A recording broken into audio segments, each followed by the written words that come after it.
Hey guys, this is Tommy with Tommy Nation Politics. How's everyone doing today? Tommy Nation Politics.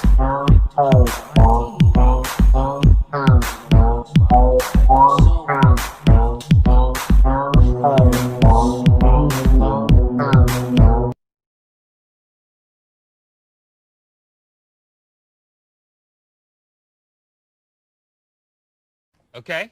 I get it. Look, Brennan, here's the thing. It's the Catalina fucking wine mixer, okay? Are you saying POW? What are you saying?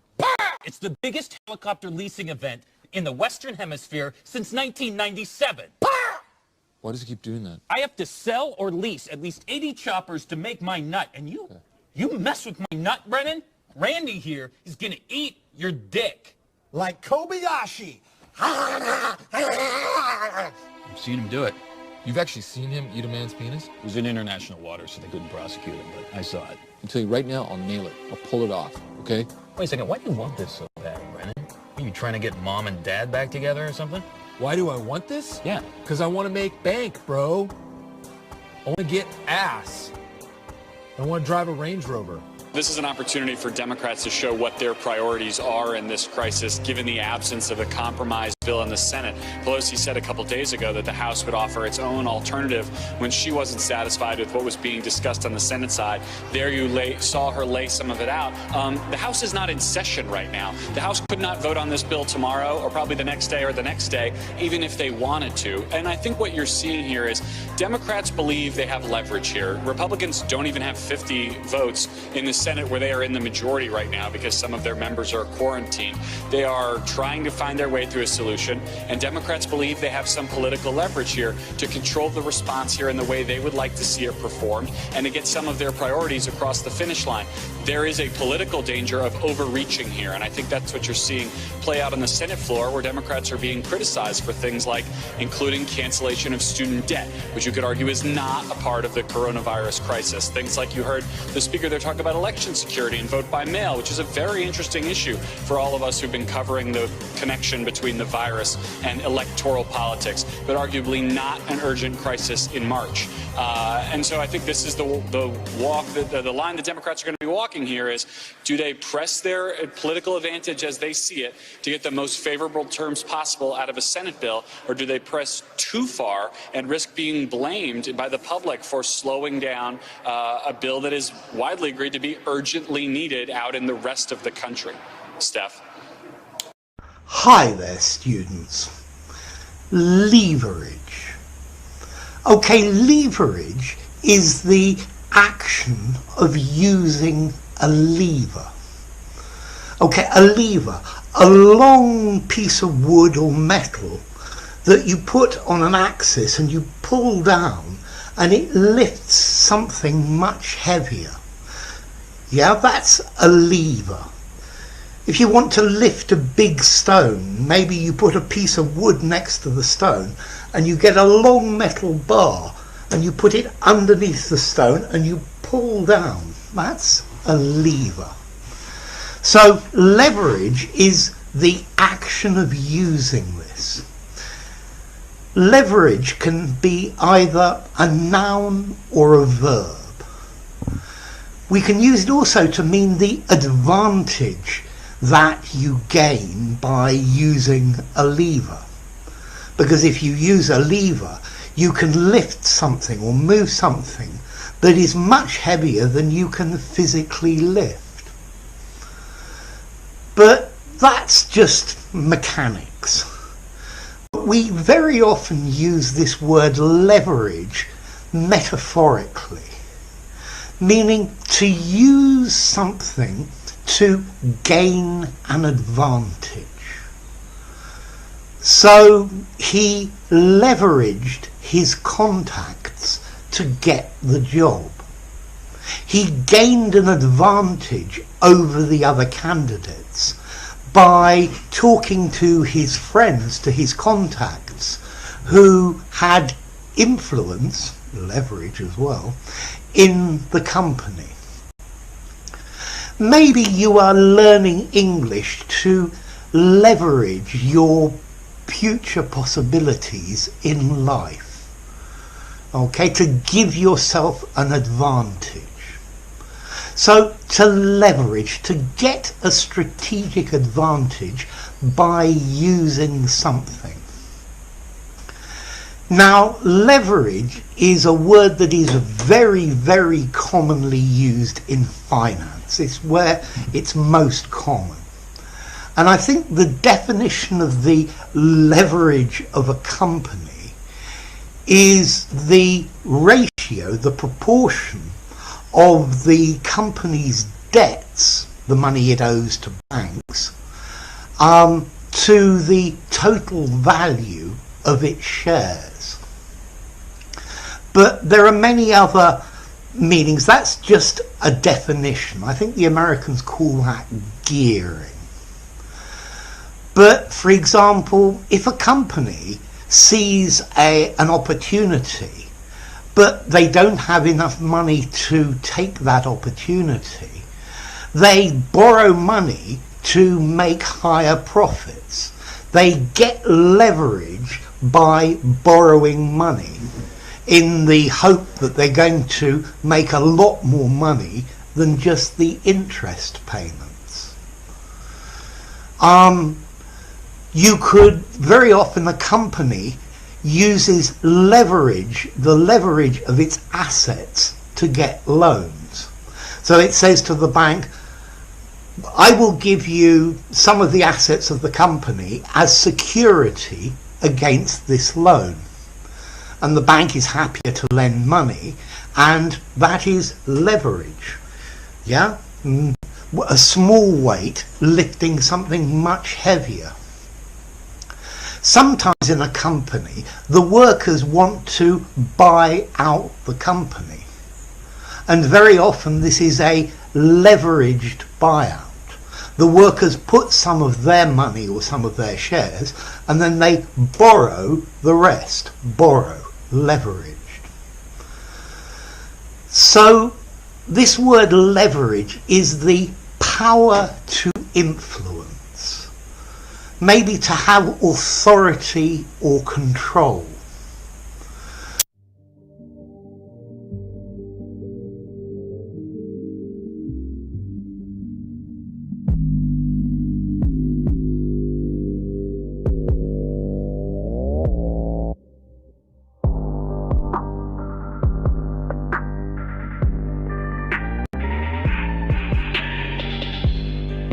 Hey guys, welcome to Tommy Nation Politics.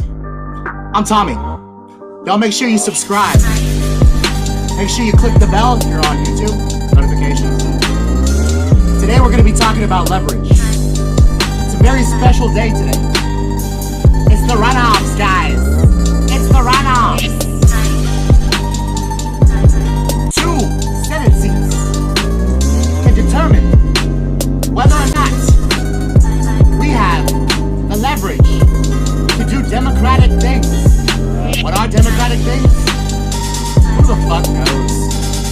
I don't know, funnel more wealth to the 1%? That's what I think.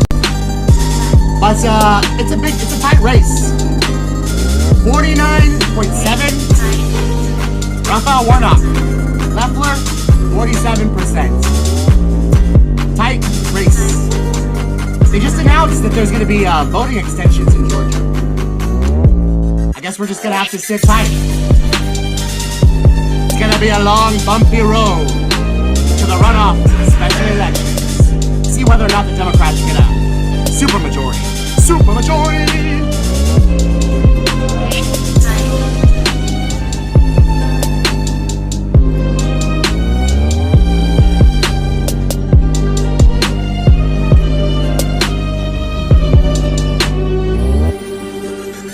One more second.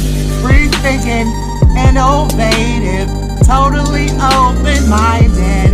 Tommy Nation Politics. Did y'all know where this theme is from? It's from The Godfather. You come to me the day of my daughter's wedding. You ask me for these things, but you give me no respect. No respect, Nancy Pelosi. You don't give me the $2,000 stimulus that I asked for. You don't give me respect that I deserve. You pretend to pass things on a virtue cigarette. You don't get out of the motherfucking wars, Nancy. It's all so very, very fucking fucked up, man. Come to me with more respect than that.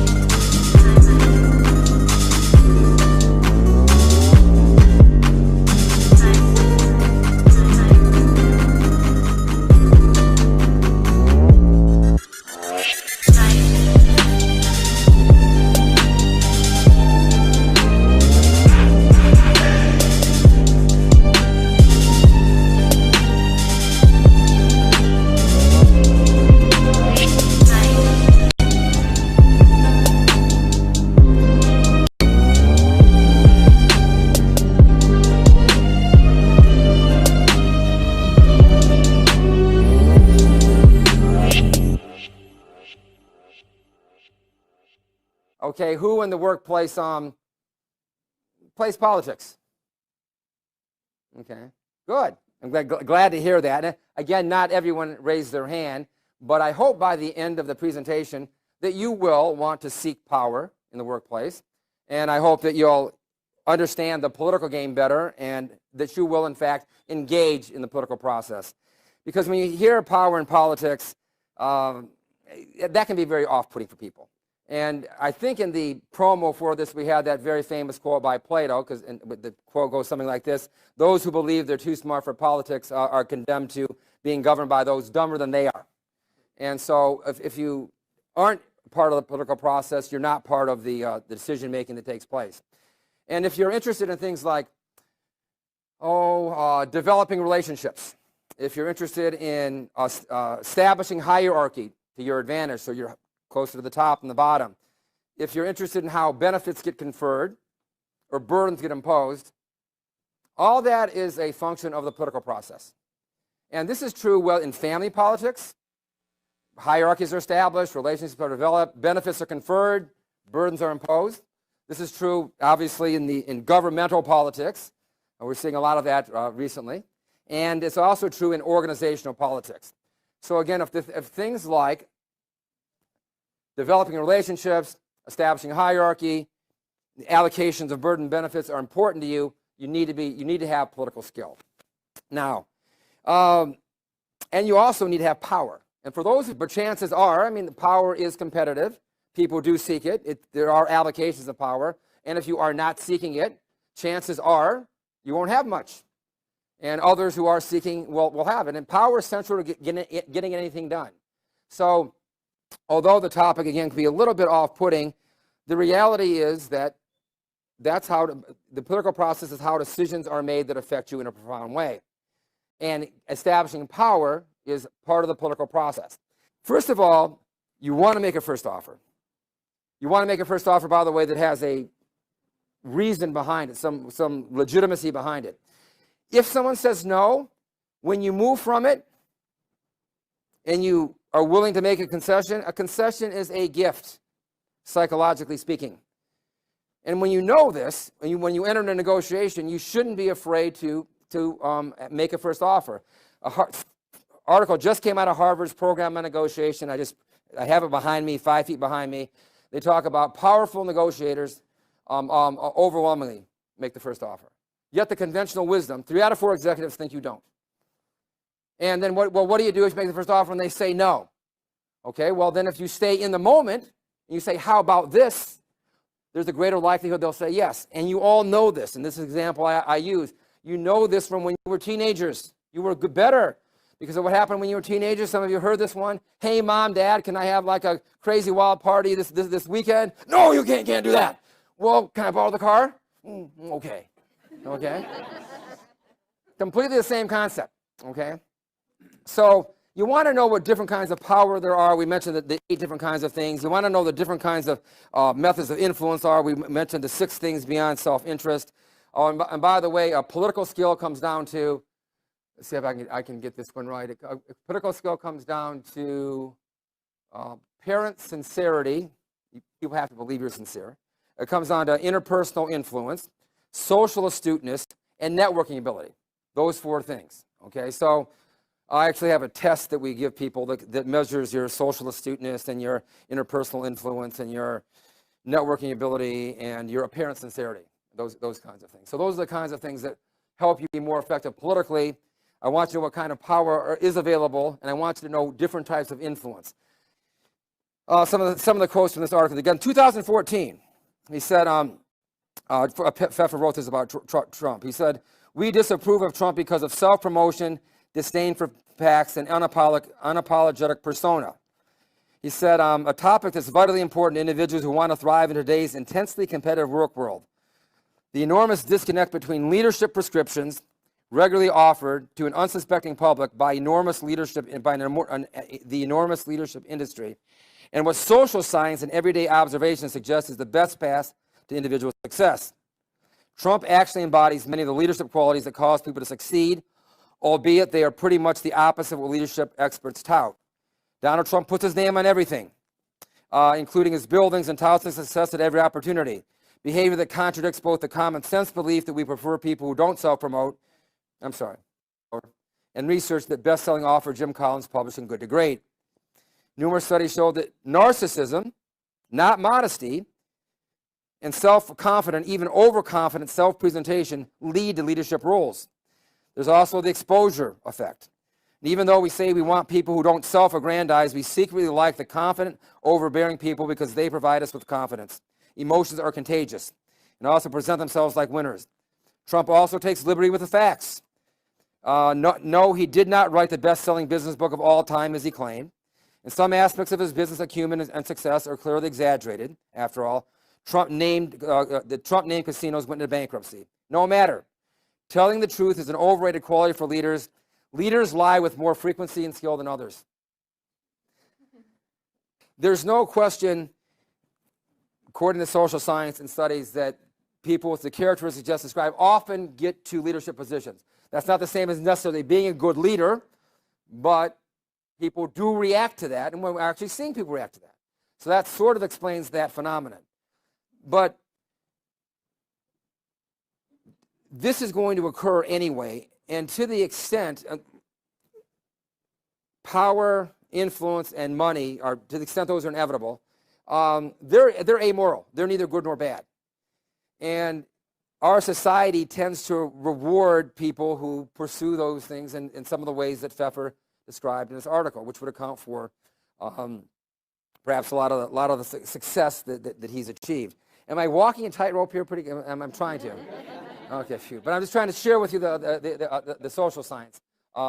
And what's important about the power and politics class, for you to be empowered.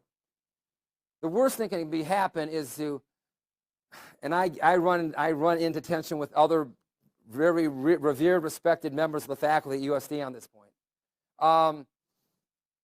While I love the kumbaya aspect of leadership, and I'm all in favor of, when possible, hugging our way to a better world, I like that too.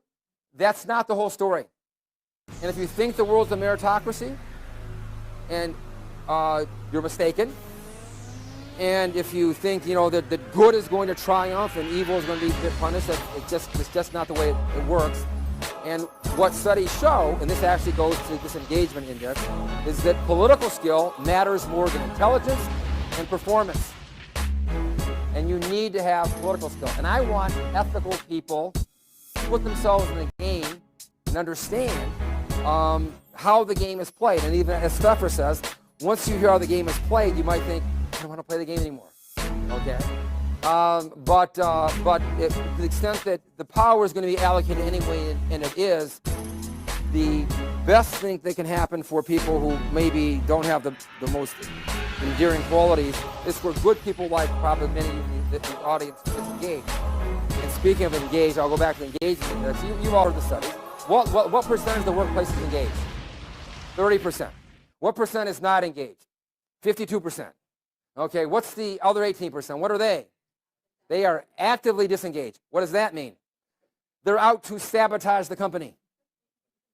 And so, what that shows probably is that what you probably understandably dislike is bad politics, unethical politics, people maybe with not a lot of scruples having good political skill. But politics, influence, money, they're amoral. They can be used for good things and bad things. And the ethical pitch I make in my class is, look, I want ethical, high-performing, smart people to play the political game so you can be in positions of authority and power. And so maybe more than 30% of the workforce will be engaged, and 18% won't be out to do the company in. We have won this election in Georgia based on all of this. And there's nothing wrong with saying that, Brad. You know, I mean, having a correct, the people of Georgia are angry. And these numbers are going to be repeated on Monday night, along with others that we're going to have by that time, which are much more substantial even. And the people of Georgia are angry. The people of the country are angry. And there's nothing wrong with saying that, you know, that you've recalculated. Well, Mr. President, the challenge that you have is the data you have is wrong. Now, do you think it's possible that they shredded ballots in Fulton County? Because that's what the rumor is. And also that Dominion took out machines. That Dominion is really moving fast to get rid of their machinery. Do you know anything about that? Because that's illegal. This is Ryan, Germany. No, Dominion has not moved any machinery out of Fulton County. We're having. Well, but have they moved? Have they moved the inner parts of the machines and replaced them with other parts? No. You sure, Ryan? I'm sure. You should want to have an accurate election. And you're a Republican. We believe that we do have an accurate election. No, you don't. No, you don't. You don't have. Not even close. You're off by hundreds of thousands of votes.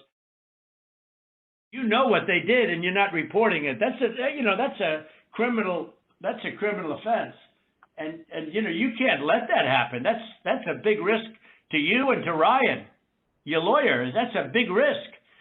But they are shredding ballots, in my opinion, based on what I've heard, and they are removing machinery, and they're moving it as fast as they can, both of which are criminal fines, and you can't let it happen, and you are letting it happen. I'm notifying you that you're letting it happen. So, look, all I want to do is this. I just want to find 11,780 votes, which is one more than we have, because we won the state. So tell me, Brad, what are we going to do? We won the election, and it's not fair to take it away from us like this. And it's going to be very costly in many ways. And I think you have to say that you're going to re-examine it, and you can re-examine it, but re-examine it with people that want to find answers, not people that don't want to find answers. For instance, I'm hearing Ryan, and he's probably, I'm sure, a great lawyer and everything, but he's making statements about those ballots that he doesn't know. But he's making them with such, he did make them with surety, but now I think he's less sure, because the answer is they all went to Biden. And that alone wins us the election by a lot. So. Mr. President, you have people that submit information, and we have our people that submit information, and then it comes before the court, and the court then has to make a determination. We have to stand by our numbers. We believe our numbers are right. Well, under law, you're not allowed to give faulty election results, okay? You're not allowed to do that, and that's what you've done. This is a faulty election result. And honestly, this should go very fast. You should meet tomorrow, because you have a big election coming up, and because of what you've done to the president, the people of Georgia know that this was a scam. And because of what you've done to the president, a lot of people aren't going out to vote. And what a busy morning it is, Michael. It is a busy morning. We're going to get right to that high-stakes showdown this morning. Take a live look. Right now, Georgia voters are going to the polls to cast the final votes in 2 runoff elections. Control of the Senate and the early course of Joe Biden's presidency at stake. If Democrats win both, they take control of the Senate. Republicans hold the Senate with a split. Both President Trump and President-elect Biden rallied in Georgia on Monday, but the president focused on his futile calls to overturn Joe Biden's victory in the state. So our senior White House correspondent, Cecilia Vega, will have the latest on the president's rally overnight and growing fallout over his refusal to acknowledge the election results of November. Good morning, Cecilia.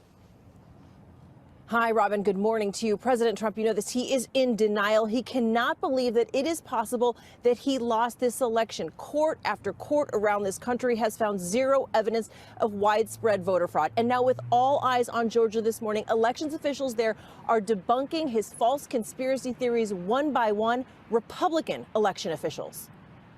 Overnight in Georgia, something rarely before seen in this country, an American president desperately clinging to power, refusing to believe the reality that he lost an election. And they're not taking this White House. We're going to fight like hell, I'll tell you right now.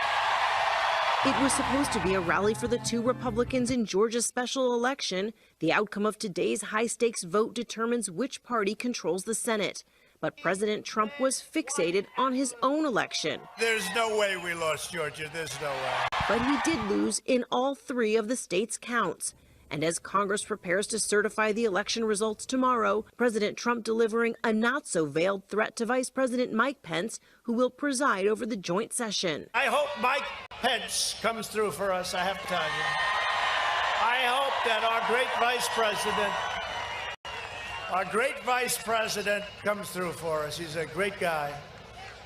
Of course, if he doesn't come through, I won't like him quite as much. But Pence does not have the power to overturn the election. This a day after the release of that stunning call where the president seemingly threatened Georgia's Republican Secretary of State, telling him to recalculate the results and find more votes. All I want to do is this. I just want to find 11,780 votes. Now, President Trump delivering a new threat. I'm going to be here in a year and a half, and I'm going to be campaigning against your governor and your crazy Secretary of State. That I can tell you. The backlash, fierce. One top Republican election official in the state delivering this scathing rebuke. The president's legal team, from our point of view, intentionally misled the state Senate, voters, and the people of the United States. Republican Senator Pat Toomey calling the recording a new low in this whole futile and sorry episode. And from Congresswoman Liz Cheney, one of the top Republican leaders in the House. I think that it was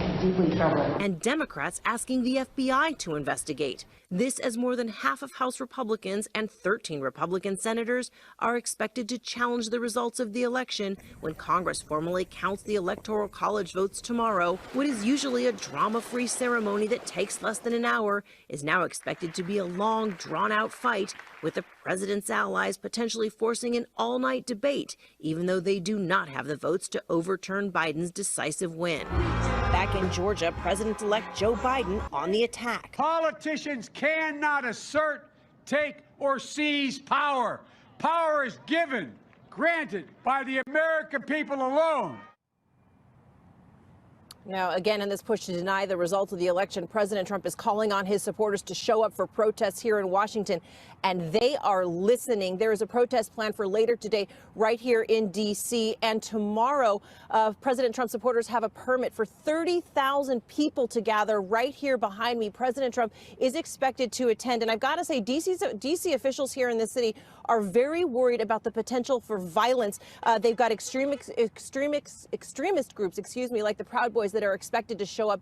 D.C. officials already arrested the leader of that group when he showed up into town here yesterday. And Michael, now the National Guard has been activated to try and keep the peace here in this city. With less than 24 hours until the critical runoff elections, Georgia candidates are on the trail and down to the wire. Let's win on Tuesday and make history. Are you ready to show America that Georgia's a red state? Republican Senators David Perdue and Kelly Loeffler trying to fight off challenges from Democrats Jon Ossoff and Raphael Warnock. At stake, control of the U.S. Senate. These two elections on Tuesday may well be the single most important elections in the Senate of our lifetimes. The races, which polls show are virtually tied, will not only determine Senate control, but President-elect Joe Biden's ability to push through policy, including another COVID relief package. Both parties are bringing out the big money and big names. Thank you on behalf of Joe and myself for what you did in November. and I'm here to ask you to do it again. Vice President-elect Kamala Harris setting the stage for a pair of election eve rallies, with both President-elect Biden and President Trump arriving later today. Hello, Georgia. But Republicans fear the president's repeated attacks on the Georgia election may actually discourage voters from turning out. Republicans, Democrats, everyone, they need to know that we can trust this process, and we're working hard to make sure that this is a fair, trusted election. Georgia's early voting numbers are already record-shattering. 3 million ballots cast, the highest by far for a runoff election in the state. All of it leaving Democrats optimistic. More than 100,000 voters who did not participate in November are voting in this election, have already cast their ballots, and they are disproportionately voters of color and disproportionately young voters. Now, of course, guys, in the final days leading up to tomorrow's election, we are seeing the candidates fan out across the state in final campaign rallies. It's the final countdown. Senator David countdown. Perdue. That's because his Love campaign is a announced just days ago battlefield. that he is We self-quarantining are. after coming into close contact with someone who tested positive for COVID-19.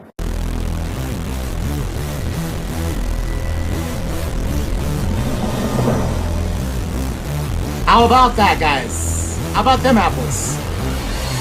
POLITCAL, POLITCAL. Holy socks! Holy Mets! Holy Burrs! It's Tommy! The Tommy Nation Politics! How y'all doing today? The runoffs! The runoffs! The runoffs! My God. It's so funny how we've had like a crazy week already. Nancy Pelosi elected again as House Speaker. We have the squad, hashtag fraud squad, trending in the Twitter atmosphere. We also have basically, I don't know what to tell you guys. Not a democracy, not a republic, but something like I don't know what to call it, a fascistic order. It's also disappointing. That's what I think. But like I say again, Tommy with Tommy Nation Politics, guys. How's it going? I'm so glad that y'all are here on this January 5th. We've had a tough week. I have with me my special contributor, Richard Powski, again. We're going to talk about this. Richard, you on Bugatti? Huh? How's it going, Richard? I'm doing pretty good. Yeah. How's the week been? Good. Can't complain. Well, I mean, You don't want to call the state secretary or anything? Huh? You don't want to call the Georgia state secretary or anything? Complain about? I think Trump already did that for me. I just heard it for the first time today. Honestly, I mean, What'd you think? Fresh ears. I was, you know what? He's been saying that shit all since the election ended. I mean, it's nothing really new. I mean, I think there's an extra level, an extra degree added to the kind of insanity of it. It was a little, just maybe 10% more insane than what he usually says. But I mean, it doesn't surprise me. I mean, this time it was lemony snickets, bro. Unfortunately, I can say this: if he had 4 more years in office, there'd be impeachment part 2. I mean, the phony Russia scandal, the Steele dossier, and the 2 vague articles of impeachment, but then, like, he could have just left out of office gracefully, like Jimmy Carter, but he didn't. He had to Karen up the Georgia State Secretary, hardcore. Like this, okay, and literally, Richard, they are still doing the Stop the Steal even after this. I mean, and the Republican Party. Now it's funny because 2 things. A, the Republicans, the establishment, like I told you, Mitch McConnell, he is not for Trump. He was trying to pretend, but Trump is just taking it like he's gone from a 10 to like a 20. Why else would it be like on October 31st, 2016, guys like McConnell and Rand Paul and Paul Ryan were all like, and then I mean, sure, when he got the nomination, a couple people went on his camp, But when he won the election, everyone all of a sudden was like, "Oh, I've seen the light." Even actually, Ted Cruz joined the Trump. Ted Cruz was one of the last people to go. Tomorrow he's gonna be with the group of Republicans that are gonna try to stop the certification. I believe it. If you said today that, if you said back then in 2016, after Trump got the nomination, before he won the election, that Ted Cruz is all the whole Republican Party unanimously will love Trump, with the exception of a few. But even Ted Cruz will be riding the Trump dick over there. That's what Republicans do. What Republicans do. They have their alpha. It's a hierarchy. I think the only one here in the Senate who is going against Trump, who has actually held his own beliefs for this whole period was Romney, and I believe he only became senator of Utah in 2018, right? It wasn't the whole time. Yeah, he bought himself a seat. He did. Of course. Yeah, he's rich. He's got like $50 million in the bank. Bain Capital, he plowed that shit into the ground. Just like Bloomberg bought himself turned that shit to dust. Administration. Did you know that? Did you know that Bloomberg bought his seat in the administration? Bloomberg has his own newspaper, Bloomberg.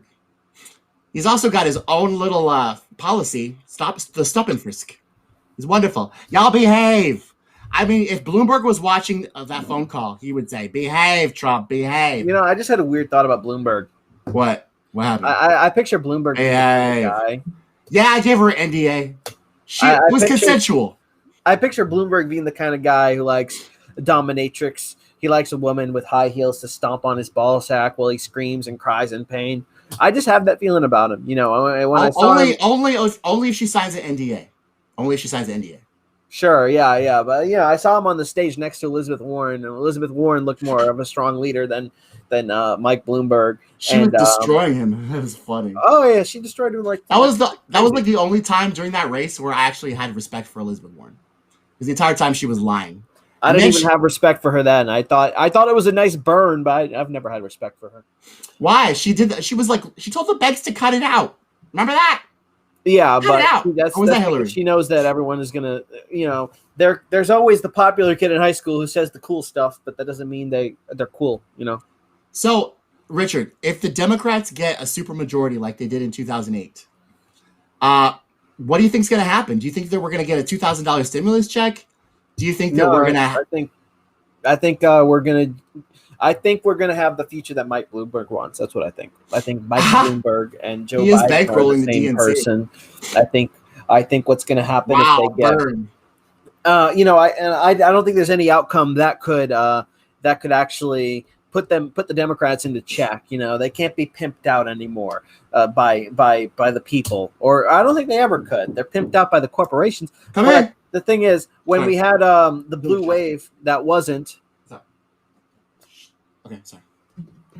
Gotcha. When we had the blue wave that wasn't. Sorry, I wasn't sure if you were talking to me. Sorry, tell me, Nation. My Don Williams. When we had the blue wave that wasn't, I don't think the Democrats once said that maybe we just suck. Like, why is it that we had the most unpopular president in almost all of history, and we couldn't even pick up some Senate seats? We couldn't even get the majority. We lost House seats. So Nancy Pelosi acts like nothing's wrong when they asked her. So is this a victory? Because you guys didn't you didn't win the Senate, and you lost some House seats. And she was like, "Look, it was a victory for us because we won the House, but you lost some seats. It doesn't matter if you won; you had it anyway, but you lost some seats. So what the heck's that about?" The American people are furious. They don't like it, and for her to, you've got the whole say one thing, even though it's another way, they can say something the way that they want it to be seen, and eventually it's seen that way. They have their loyalists. Right. And, I've met some of the Democratic loyalists, the people who were born in the 1970s and they voted Democrat all their life. And they're just a loyal Democrat like it's a country club. It's not a country club. Let me tell you, Richard, that's the thing that's destroying the country. That's what that is. That's exactly the thing. The bandwagon mentality, the non-free thinking, non-innovative ways that we have let the Democrats and Republicans run rampant. So really, honestly, who cares? I agree with you, Richard, on what happens if they do get a supermajority. What are they going to actually do? Have y'all ever have y'all asked that question? I asked that question to the chat. Chat, I'm asking you that question. Twitch, Periscope, let me know. What you think? What I think? What are the Democrats going to do if they get a supermajority? Because the last time they did Obamacare, they gave a health insurance bailout. Look, we have places like Kennison, the Kennison neighborhood in Philadelphia. We have places like Baltimore, San Francisco, and the people are overdosing on the streets, shooting up on the streets, and you got people, throwing the wrong kind of solutions at the problem, trying to arrest the problem away, and that's happening with society too. You've got people who are increasingly shoplifting. People are shoplifting more because they can't afford things, and they're just like, "Fuck it, I have nothing to lose, and I'm hungry. I want to go." And they're vandalizing Joe Biden. They're vandalizing Pelosi. I live in Dallas. The Walmart down the street on it's not on Buckner, but it's on Samuel. It doesn't fucking matter. But anyway, the Walmart down the street. I've never seen a Walmart like this. They have security up the ass because people are stealing all the time. We live in a different. There's no such thing as I grew up in New Hampshire, in one of the richest counties in the whole country, Rockingham County, and I thought everyone lived in the way that you kind of grew up and you were raised. I was raised by a single mother, but you're raised by a good mother or father or both, and you get to take on hobbies. You get to do extracurricular activities. If you like certain action figures, your mom will buy them for you. And you get rides to the friend's house. Oh, it's your friend's birthday, so you bring a little present. You go see the movies. You have a slumber party, and everything's fine and dandy, and everyone's also white. And I thought, okay, that's what everyone is like. That's what the whole world is like. But that's like really little pockets of the population. Most people are suffering. There's no backyard throwing the football. Everyone's living in shitty apartment complexes, going to shitty places to earn the money to pay for said apartment complex. So all the money earned is being paid on this piece of shit that I don't want to fucking look at. And there's no more American dream with the golden retriever and all that. People are just forced to live in these tiny receptacles. I mean, Pete Buttigieg is going to restore those neighborhoods. He's going to, what do they call it? When you take a neighborhood and you make it more expensive? Gentrify. Push the people out. Push them back. And it used to be, let's push them to poorer neighborhoods. More people are the booty judge pushed into their cars. Homelessness by car is at a record high. Okay, went back like 20 years ago, you never heard of someone living in their car. Now more and more people are living in their car every day. It's happening. Yeah. And here's the thing: San Francisco. I spent a little bit of time in San Francisco before. It has the worst homeless problem, and there was a certain part of it where it's called the Tenderloin District. You say San Francisco? Huh? Where'd you say it was? It's the Tenderloin District. Where's that? In San Francisco. Yeah, Nancy Pelosi. Yeah, go ahead. Oh yeah, it's her district. So anyway, you got people shooting up on the streets, passing out, dying, and it's a political and a cultural problem because you got these people dying and everyone's addicted, and obviously 12-step programs aren't helping, rehabs aren't helping, arresting the problem away is not helping. So now you got the people on the streets, the business owner on the street, they got a news crew in there to interview them, and you know what one of the guys said? He said that he thought, let's add a CVS and that'll help the drug problem somehow. Why? How? And I literally I have no idea. But hey, guess what ended up happening? What? It became the most shoplifted CVS in America. But here's the problem: when we have people surrendering their lives to drugs, and they're poor, destitute, with nothing to their name, and our society and culture is so out of touch that they say, I know what'll help: a CVS. I like, and yeah, you just said why $600. That's what'll help. And you just said, why would the CVS help? That's the exact thing I asked. And the only thing I can think of is he thought maybe, okay, we'll have a CVS so people will be able to, get prescriptions instead of, I have no idea. And people will maybe have opportunity Don't for even jobs. Try. Don't try to even think about the neoliberal literally way. The dumbest it's laissez-faire. It's laissez-faire. But this is how our general society and culture looks at poverty and drug addiction and diseases of despair.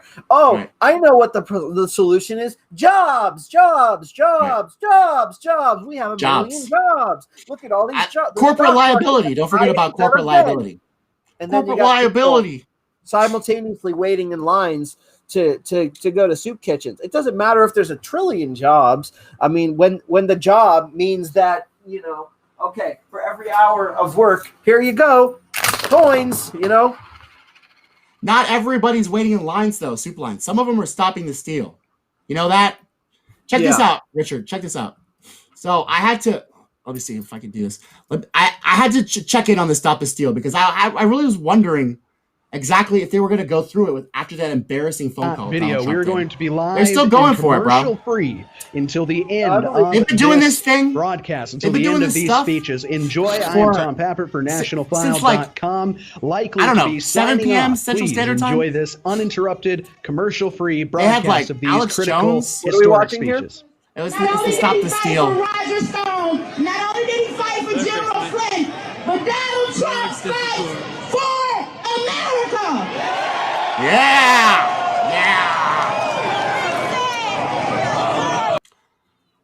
Okay, so I just want to let you know, they keep saying Donald Trump fights for America. When he was on that phone call, who was he fighting for? Was he fighting for America? Or did he want to find 11,870 votes for him? He was fighting he was fighting for the Trump dynasty. It was. I don't understand this confusion. Like, I don't get partisans at all. I don't get why people like Joe Biden. They have to line up behind him because 25 cowards coalesced behind one coward scumbag. I don't get the Trumpists. I don't get why they have to coalesce an alpha. I don't know. There was 25 people running, right? There was 25 people running. There was 2 billionaires, Bloomberg, and then the guy that looks like Butters. When you said 25 people coalesce, are you talking about the Democratic? During the Super Tuesday. Tuesday. Yeah. Like they got behind Joe Biden. You know the thing. So what I was getting to, I kind of harped on the one little thing. What I was getting to is, all right, electorally, politically, this stuff's not getting solved. We're so fucking far gone. Bernie Sanders had some pretty basic ideas, and society they fucked him in the ass. They rejected him. So did Chuck Schumer. Fucking core. They all rejected him. Huh? So did Chuck Schumer. Yeah, well, that's what I'm saying. Even the American people, like I was at a gym in a pretty big city in Tennessee, and people were just shit talking Bernie Sanders. Let's be real. We're conditioned to be selfish people. So literally anyone who makes about, even if you make like 25 grand a year as a single person, the urge or the reflex or the impulse is to keep it. I want to keep it, and unfortunately. Us as a society, we're never going to get behind someone like Bernie Sanders. The only people getting behind someone like Bernie Sanders is someone sleeping on the streets of the Tenderloin district, unfortunately. So what I truly believe is going to happen is that in the next 100 years, and it's happening rapidly right now, you go to these towns and these areas, Kensington and Philly, you go to Baltimore, dude, there are whole communities that are just literally wasting away, and it's a problem. And the more they continue to put like failed solutions, continue to throw failed solutions at the problem, the more they continue to do that, it's going to get worse, and they're going to continue to look bad. And at some point, it's going to continue to be more and more and more painfully obvious that they are very well aware that they're using failed solutions, and that they're only continuing the failed solutions because they are working to serve the other industries, meaning the failure is making them money. So the continued overdoses, the continued poverty, the continued mass incarceration is earning some people money, and those people want to keep making the money, and they have the influence over the laws, apparently. So the more that this happens, the more that these communities are just start to rot away in diseases and conditions of despair, the more it's going to be like, it's going to be a problem of functionality. Okay, it's going to become a point where 25% of the country is just on smack and on street corners. It will get that bad in the next probably 1 to 3 generations. In the next 100 years, we will fall into a communist utopia, because there will just be no choice. It's not going to be society's not going to come around until they're forced to come around by seeing the wasteland that capitalism and freedom and liberty and the pursuit of happiness has. We're the greatest country in the world, you know. Right. When and until the results of the greatest country in the world become painfully obvious to the point where everyone is suffering so much, and it stops making sense to say, oh, well, we just got to pull ourselves up by the bootstraps, self-accountability, you know, it's going to stop making sense to say that. I already see like the reality in people. It's really in their eyes, but, you know, they've been conditioned to think, oh, you know, self-account, I'll get mine if I work hard for it. They really do think that, bro. They really do think that. Oh, I know some hardcore Democrat loyalists who are basically Republicans, and it's just, you know, I had to withdraw myself from all this because, you know, it's pretty basic. You know, people should have the right to health and the right to opportunity. You know, that means always. Medicare for all, and everyone should have access to jobs that can pay them enough to get them out of poverty. Everyone should have access to work full time and make about 30 grand a year, you know, get them out of poverty. And people think that's a crazy communist thing. So I had to. I don't understand why they think it's so crazy communist. Like, why can't in the richest country in the world, why can't everybody have food, clothes, and shelter? Well, it's because we absolutely can. We absolutely have the resources to do that for everyone.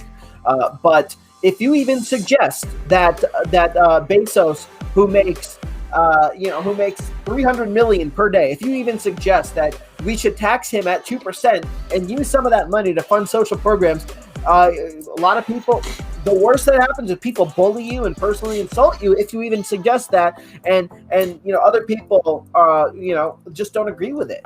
You know, they don't agree that someone with more money than he and his family can ever reasonably spend should help out other people. They don't agree with that because of the classic American sentiment that, you know, oh, I got mine, you need to get yours, which is stupid. Is there anybody on the chat? How am I going to get mine? Flipping the damn burgers. I mean, Nancy just gave you $600. How dare you so ungrateful? How dare? I know, right? And have some ice cream. And the thing is, do you know how many burgers I'd have to flip to get Jeff Bezos money? I'd have to gain the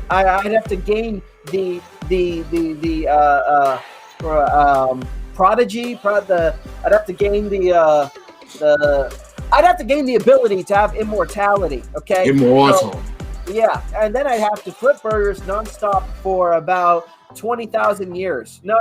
Yeah, I think 20. Yeah, I'd have to work and flip burgers 20,000 years. Okay, so yeah, he got his, and none of these burger flippers are ever going to get theirs. Okay. No. Do you guys on the chat? Do you guys on the chat agree with Richard? Do you guys think that burger flippers are never going to get theirs? Here's what I think. I think that I'm a classical kind of guy. I believe in the old ways of the French and the guillotines and the revolution.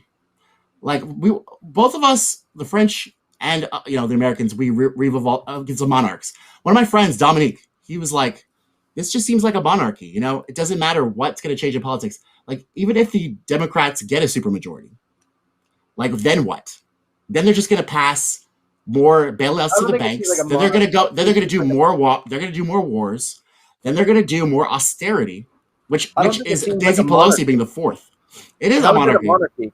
How is it a monarchy? These two parties are one party. It's the what's in it for me party, and they rule. Monarchy is like a royalty thing, like when all from the family rules. Right. I think it's a family.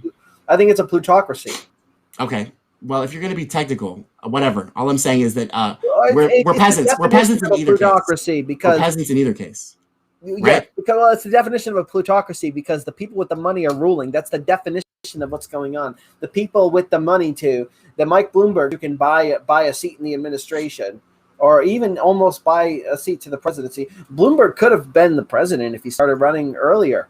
Imagine that, a guy so milquetoast, so unlikable, could actually get to the White House. Of course, we are a plutocracy. So yeah, Donald Trump. This is the end of Donald Trump now. I think that tape just pretty much just sealed the deal.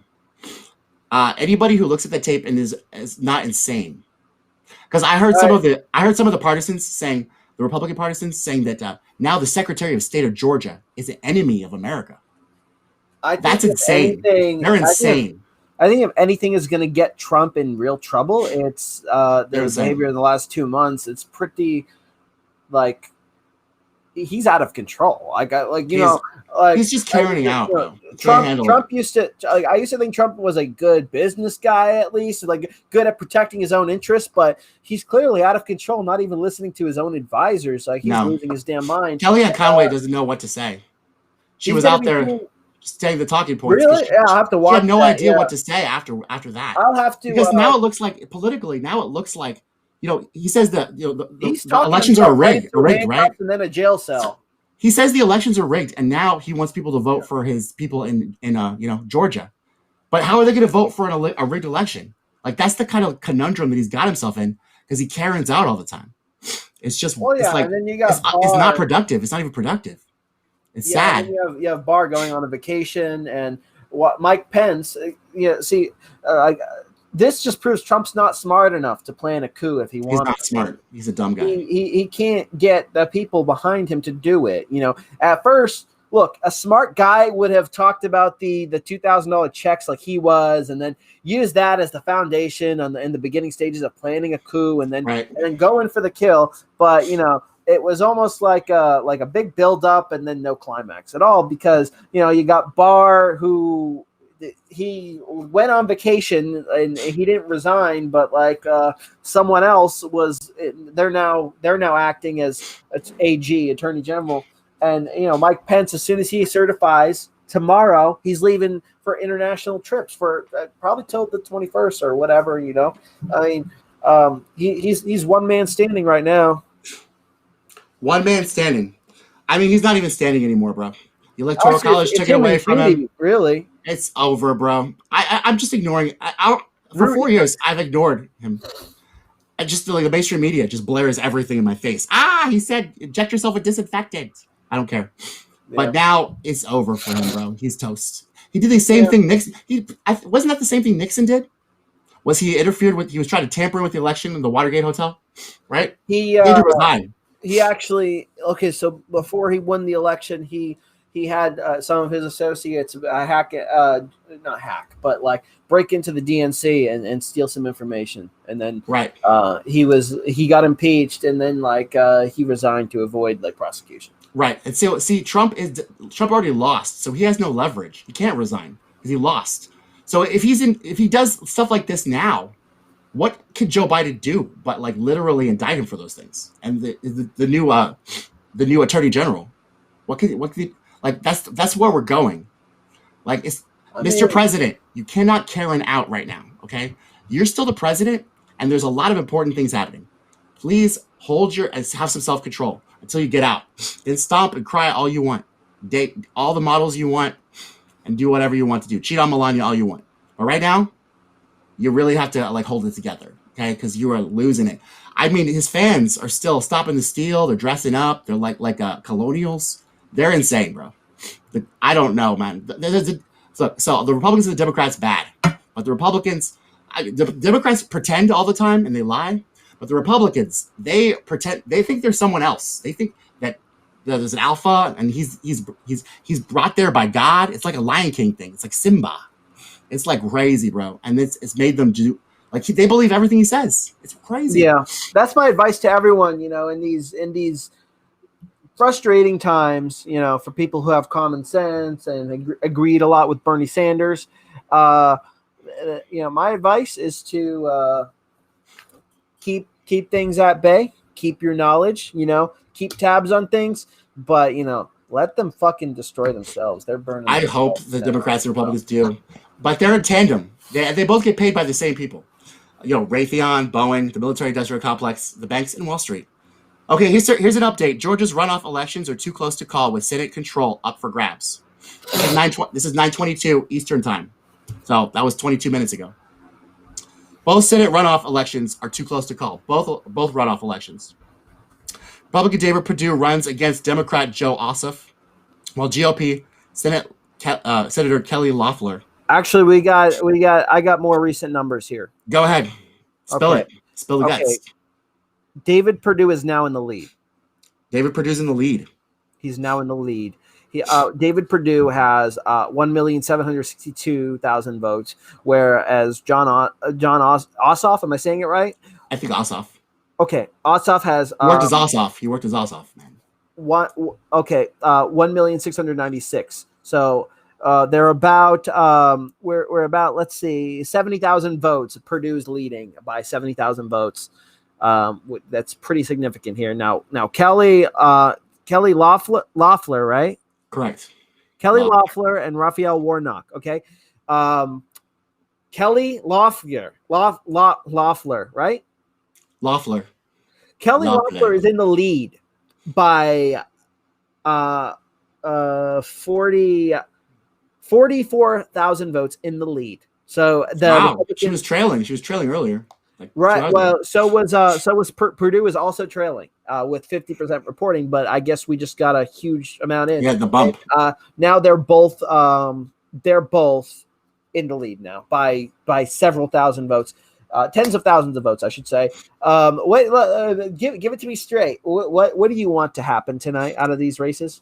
I kind of want the Democrats to get a supermajority just so I can laugh at them when they do nothing about it, just like they did last time. But that's the boring solution. Okay, that I hate Mitch years to McConnell. come. I hate Mitch McConnell. He's an asshat. I honestly hate Chuck Schumer more than McConnell. Really? Why? Why you hate Chuck Schumer more? I think it's that He's transparently a deviant. I think it's that New York accent. You know, I left the Northeast because of people like Chuck Schumer, and explain.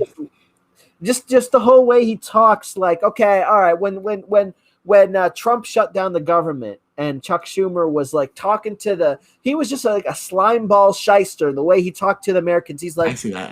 He's like, well, Trump, he's trying to use Americans as pawns. You can't just give us this, and like it was just so fake, and like it's that whole it's political leverage, and they do use us as pawns all the time.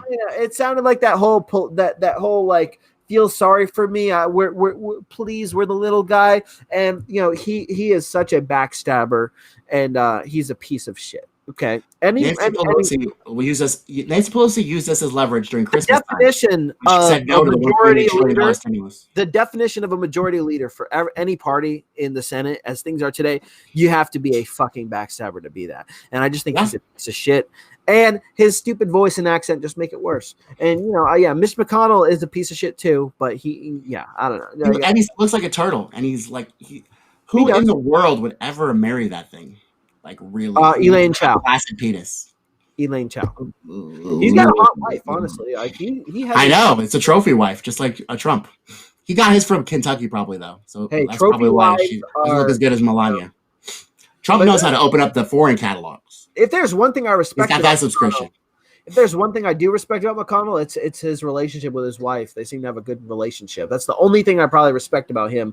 But bro, why you kill my vibe right now? We were just I know. Yeah. Oh, he's a great family man. Oh, I think it's because I bet his son works in the coal mines with the others. I think it's because I'm engaged to an Asian woman and he is. So like I feel a sense of bro-ness. I'm like, yeah, but I forget he's a fucking piece of shit. White people are so weird. Camaraderie, Asians. I love that. Just as long as she's not Chinese. Otherwise, pandemic. No, she's actually Filipino. So okay, that's fine. Totally fine. It's totally fine. That's okay. It's tremendous good ratings. Well, this is the end of an era, though. No matter what happens, it's the end of an era. We have a new president. We have a new Speaker of the House-ish. So, what I'm saying is, like, if the Democrats get a supermajority, here's what happens. What happens? What happens is Joe Biden gets to push. He gets to do whatever he wants for the next 4 years, which is going to be dull. Banks, military-industrial complex, Raytheon, Boeing. Exactly, yeah. Unchecked. And he also gets to hold the token of, look at us here. I really want them to lose the majority so that they have to take a look at themselves in the mirror. It will be a little... They will never do that, though. They will never do that. But I also want to put them in never do that. Corner. I like awkward situations. Make it awkward for them, at least, Make it Remember weird when they lost the House and the Senate? And then Nancy Pelosi was like, no, nobody's telling us to change our policies or anything like that. Yeah. Like she said, we are fine. She literally said that. So like these guys are narcissists. They're What narcissist good would happen sociopaths. though for the super majority? Like what? Because then they have no excuses. They have no excuses anymore. They can't talk about Trump was the Orange Menace. They can't talk about Mitch McConnell. And so I want to look at every single stupid ass partisan in their faces, and I want to be like, so what now? And they're gonna be like, duh, whatever the CNN says. Right. It's gonna be hilarious, bro. America's gonna whatever the implode. CNN says. It's like what I said. It already has. We're a failed state, bro. It's 8 gonna million in continue. poverty. It's gonna get so much worse. You know, I'm telling you, shoplifting is like a pastime now. People do it so much. I mean, looting's all the rage now. That's what we do. They We learned it from Nancy. There used to be the thing where shoplifting was a very obscure thing, and when adults did it, and little kids stealing bubble gum. No, now they're like Walmart is spending half of their budget on loss prevention because that's how bad it is. I don't feel sorry for them. So I don't feel sorry for me either. Do you want to put a silver lining on this show before we end it, though? Anything you want to say that's nice, bright? Any hope for the future? Okay, I completely endorse that. Obviously, the way things are going politically and culturally are fucked, right? We all know that. Yeah. The good things to, coping mechanisms. I encourage you to ravel in your coping mechanisms. Find good things to cope. Good coping mechanisms. Disney movies, escape from the world, computers, tennis, right? badminton. Mm-hmm. Yeah, bike rides, driving off into the sunset, just like Tommy Nation politics, aimlessly. Tommy Nation politics, whatever. I mean, sexual encounters. Distract yourselves while the earth and the city and everything burns. It's not getting better. Like Nero. It isn't getting better. You're just going to give yourself premature heart disease if you continue to. You guys, when you held your nose and you voted for Joe Biden, what you did was just ensure the rest of our doom. Just so you know. Mm-hmm. Yeah. But you did it because he was a racist. I know. I get that. So thank you so much for getting the racist out. And now we have a new racist as president. Thanks, guys. This is Tommy Nation Politics. Richard Powski, Tommy Nation Politics. Free thinking, innovative, totally open.